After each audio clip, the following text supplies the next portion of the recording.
नमस्कार बच्चों, स्वागत है आपका आपके ही YouTube चैनल पे। आज की इस वीडियो को हम थोड़ा सा फ्लैशबैक में जाके स्टार्ट करेंगे। बात है अप्रैल 2024 की, जब आप सब कक्षा 10वीं में आए थे और आप सभी ने एक सपना देखा था और अपने पेरेंट्स को भी दिखाया था कि हम क्लास 10th में 90-95% लेकर आएंगे। स्टार्टिंग के कुछ समय में आपने मेहनत की, बट उसके बाद फिर आप टाइम पास करने लग गए। आप खुद ईमानदारी से बताओ कि ये जो मेहनत अभी आप कर रहे हो, क्या वो इनफ है इस ड्रीम को अचीव करने के लिए? क्या वो इनफ है इस ड्रीम के आसपास भी आने के लिए? जिस तरीके से अभी आप मेहनत कर रहे हैं ना, तो 90-95% तो छोड़ दो, आपको 80-80% लाने के लिए भी, 80-85 लाने के लिए भी अभी बहुत मेहनत करनी पड़ जाएगी। बिकॉज अब तक आपने सिर्फ टाइम पास किया है। अब आपका हाफ ईयरली हो चुका होगा, मोस्ट ऑफ द बच्चे के चल रहे हैं, कितनों के हो गए हैं, और हाफ ईयरली के रिजल्ट आएंगे, वो आपको एक रियलिटी चेक दे रहा होगा कि अभी वो ड्रीम जो आपने देखा था उससे आप काफी दूर हो। जो आपने खुशी सोची थी कि मैं 90-95% लाकर अपने पेरेंट्स को वो खुशी दूंगा, उस खुशी से भी आपके पेरेंट्स काफी दूर हैं, क्योंकि आप नंबर्स लाओगे नहीं तो उनको खुशी मिलेगी नहीं।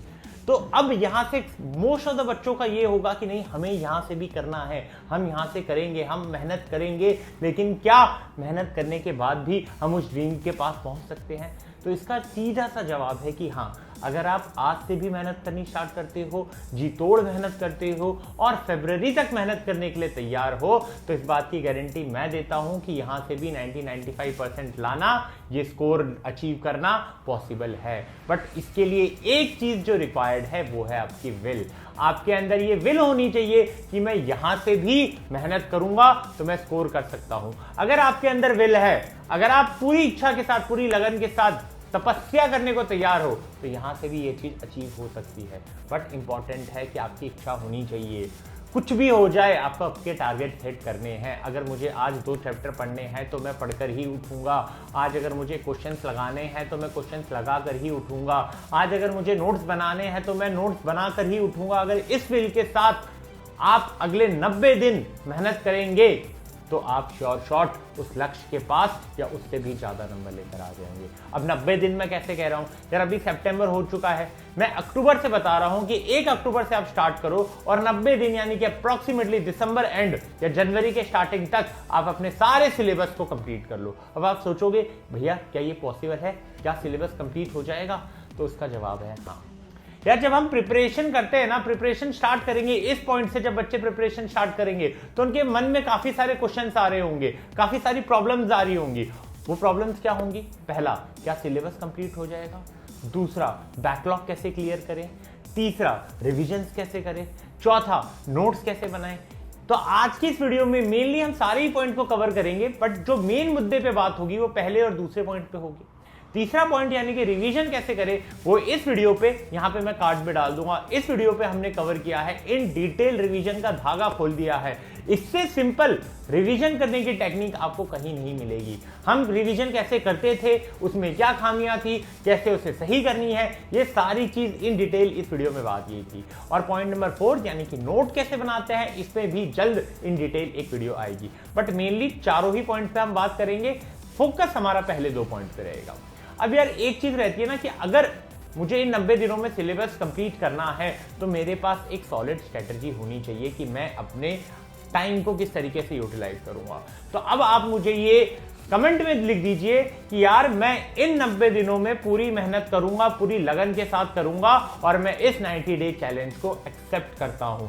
सबसे पहली चीज होती है उस गोल के पास पहुंचने के लिए कि आप पूरी विल के साथ अपने चैलेंज को एक्सेप्ट कर रहे हो। दूसरा, अब आपको काफी सारी चीजों के बारे में पता होना चाहिए। पहला, आपको पता होना चाहिए कि आपके पास रिसोर्सेज क्या क्या अवेलेबल है, क्या क्या रिसोर्सेज आप यूज करोगे। इन सारे पॉइंट्स की क्लैरिटी होना बहुत इंपॉर्टेंट है। सबसे पहला पॉइंट था रिसोर्सेज, कि आप कौन से रिसोर्सेज यूज कर रहे हो। अगर आपको कोई चैप्टर नहीं आ रहा, वन शॉट देख रहे हो, तो आप उस सब्जेक्ट के लिए कौन से टीचर को फॉलो करोगे? एक सब्जेक्ट एक ही टीचर को फॉलो करो, एक सब्जेक्ट एक ही बुक को रेफर करो, एक ही सैंपल पेपर की बुक होनी चाहिए। पीवाईक्यूज करनी है तो उसके लिए भी एक ही बुक से करो। तो जब आप अपने रिसोर्सेज को लिमिट कर देते हैं तो कहीं ना कहीं आप अपना बहुत सारा टाइम बचा रहे होते हैं। जनरली बच्चे क्या करते हैं, ये बुक भी करेंगे, ये बुक भी करेंगे, अच्छा मैथ्स के लिए आरएस कर लूं, नहीं आरडी से कर ले, नहीं एग्जाम आइडिया काफी अच्छी बुक है, और बुक्स पे बुक्स आप घूमते रहते हो, और जो मेन काम होता है क्वेश्चन लगाने का वो आप करते नहीं हो। इसीलिए अपने रिसोर्सेज को लिमिट कर दो। दूसरा पॉइंट आपका ये है कि आप अपने सब्जेक्ट नॉलेज को कितना जानते हो। आप अपने आप को एनालाइज करो कि अब तक जो चीजें हमने पढ़ ली है, जो चीजें नहीं पढ़ी है, उसमें हमारा स्ट्रांग पोर्शन क्या है, हमारा वीक पोर्शन क्या है।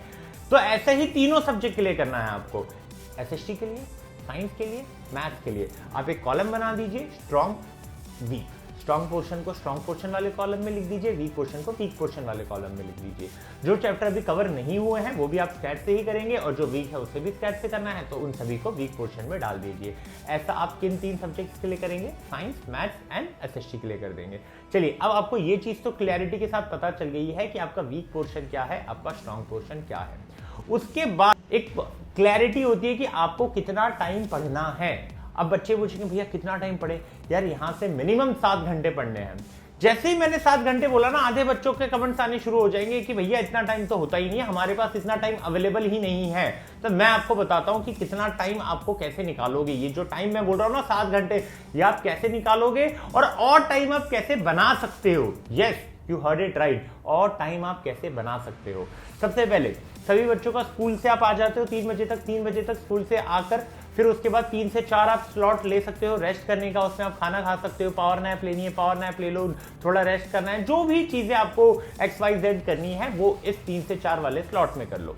4 to 6 का एक स्लॉट रखो, ठीक है, 4 to 6 का एक स्टडी स्लॉट रखो। 6 to 8 में ब्रेक दे रहा हूं। जिसका ट्यूशन है वो ट्यूशन जा सकता है, कोई और काम है उस काम को निपटा सकता है, थोड़ा बहुत स्कूल का काम है वो स्कूल का काम कर सकता है। और फिर 8 to 10 या 8 to 9 डिपेंडिंग अपॉन आप अपना डिनर कब कर रहे हैं। अगर आप डिनर 8 बजे ही कर रहे हैं तो 8 to 9 का ब्रेक ले लीजिए, 9 to 11 का सेशन रख लीजिए। अगर आप 8 to 10 का सेशन लेंगे तो फिर आप 10 to 11 में डिनर एंड रेस्ट कर लीजिएगा। प्रीफर्ड ये रहता है कि आप 8 to 10 का सेशन कर लीजिए, 10 to 11 उसमें आप डिनर भी ले लीजिए एंड फिर एक रेस्ट ले लीजिए, क्योंकि इसके बाद वाला सेशन थोड़ा लंबा होने वाला है। फिर एक सेशन हम करेंगे 11 से 2 का, यानी कि 3 घंटे का ये सेशन होगा। तो टोटल हमने 3 सेशन किए, टाइम कितना हो गया 7 घंटे, यानी कि हमने दिन में 7 घंटे पढ़ लिए। अब इन 7 घंटे में पढ़ना क्या क्या है, देखिए डेली का 1.5 से 2 घंटा मैथ्स के क्वेश्चन सॉल्व करोगे। क्वेश्चन सॉल्व करना है, अभी मैं पढ़ने के लिए नहीं बोल रहा, क्वेश्चन सॉल्व करने, जितने ज्यादा से ज्यादा क्वेश्चन सॉल्व हो सके उतने ज्यादा से ज्यादा क्वेश्चन सॉल्व करने हैं। फिर डेली का 1 घंटा साइंस के क्वेश्चन करोगे और डेली का 1 घंटा आप एसएस के क्वेश्चन करोगे, एंड वो भी with writing practice. Writing practice होनी चाहिए, वरना बच्चे लास्ट में जाके स्ट्रगल करते हैं, ठीक है। अब इस चीज की क्लैरिटी हो गई कि इन 7 घंटों में आप 4 घंटे क्या पढ़ रहे होंगे, 4 घंटे आप क्वेश्चन सॉल्व कर रहे होंगे। बचे कितने टाइम, 3 घंटा, ठीक है, 3 घंटे का टाइम आपके पास बच रहा है। अब इन 3 घंटों को आप किस तरीके से यूटिलाइज करोगे। अब इन 3 घंटे में पढ़ना कैसे है, देखिए यहां पर आप डेली क्या करेंगे, 2 सब्जेक्ट्स लेंगे। अगर आपने मैथ्स लिया है, मैथ्स में आप कोई ऐसा टॉपिक पढ़ रहे हैं जो आपको नहीं आता है, तो फिर आप दूसरे सब्जेक्ट का क्या करेंगे, एक ऐसा टॉपिक लेंगे जो आपको आता है, ताकि आप 3 घंटे में इजीली दोनों ही चैप्टर्स को कंप्लीट कर लें। तो ऐसा आप टारगेट लेके चलिए कि 2 दिन में आप इन दोनों ही चैप्टर्स को कंप्लीट कर लेंगे, यानी कि 2 दिन में मेरे 2 सब्जेक्ट के एक चैप्टर हो जाएंगे। इस स्ट्रेटजी के साथ आपको चलना है कि डेली अगर मैं मैथ्स पढ़ रहा हूं तो साथ में एसएसटी पढ़ लूंगा, साइंस है तो एसएसटी, मैथ्स है तो एसएसटी। तो हमें ये करना है कि वीकडेज में हमारे पास 5 दिन होते हैं हफ्ते में, ठीक है। तो उन 5 दिन में 3 दिन हम मैथ्स एसएसटी करेंगे, 2 दिन हम साइंस एसएसटी कर रहे होंगे।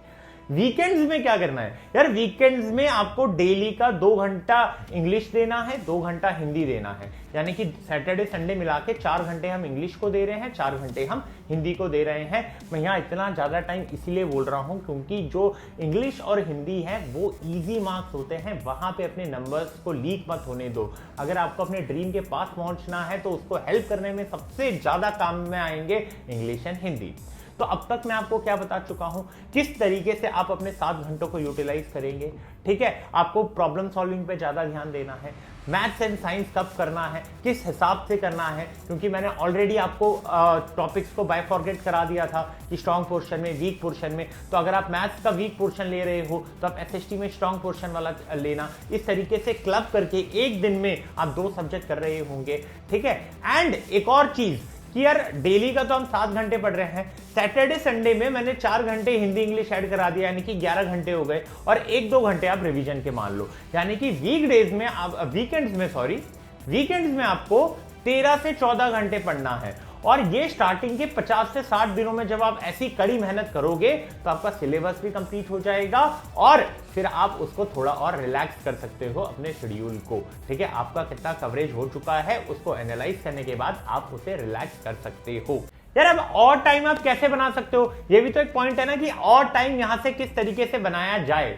यार अब देखिए ये टाइम ऐसा आ गया ना कि यार यहां से 90-100 दिन बचे हैं आपके पास। स्कूल जाना थोड़ा कम कर दीजिए, स्कूल जाना भी कम कर दीजिए, और स्कूल का काम स्कूल में ही कीजिए। पहली चीज, स्कूल का काम स्कूल में हो जाना चाहिए। ठीक है, और नहीं हो रहा यार, बहुत सारे टेक्निक्स होते हैं। अगर प्रोजेक्ट है किसी और से करा लो, काम को किसी और से करवाना सीखो।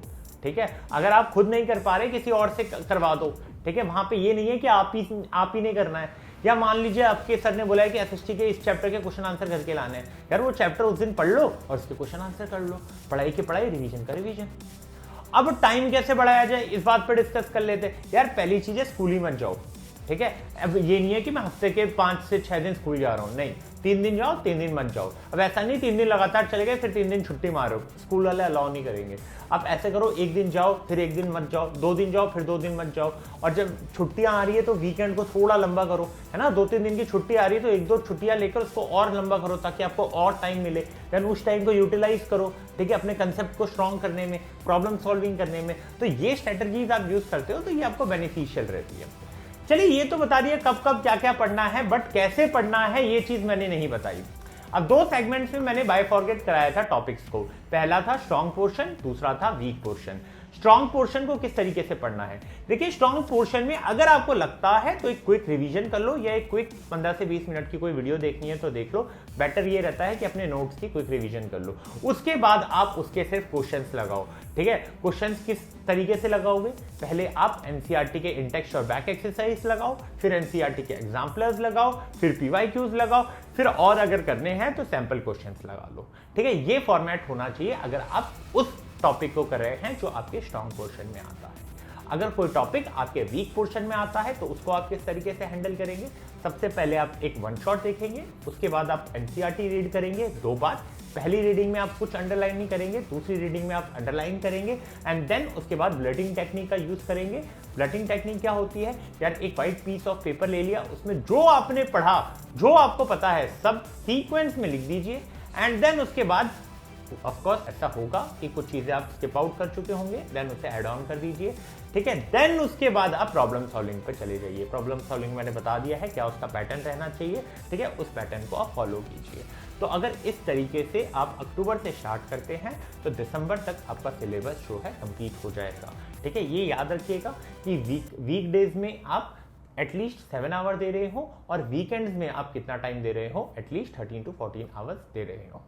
ठीक है, जब इस तरीके से आप करेंगे तो सिलेबस तो कंप्लीट होगा ही होगा। जब आपके प्री बोर्ड्स आएंगे उस टाइम में आपको और कॉन्फिडेंस आ रहा होगा कि नहीं मेरे को आती हैं चीजें। क्यों, क्योंकि यार अगर आप नोटिस कर रहे होंगे तो मैंने मेजॉरिटी ऑफ द टाइम आपका प्रॉब्लम सॉल्विंग पे लगाया है।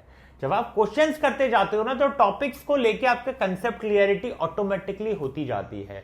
उम्मीद करता हूं ये जो टेक्निक्स मैंने बताई है, जो तरीका मैंने बताया है, जो स्ट्रेटजी मैंने बताई है, ये आपको हेल्प कर रही होगी। अगर ये आपको हेल्प कर रही है तो वीडियो को लाइक कर दीजिएगा, चैनल को सब्सक्राइब कर दीजिएगा।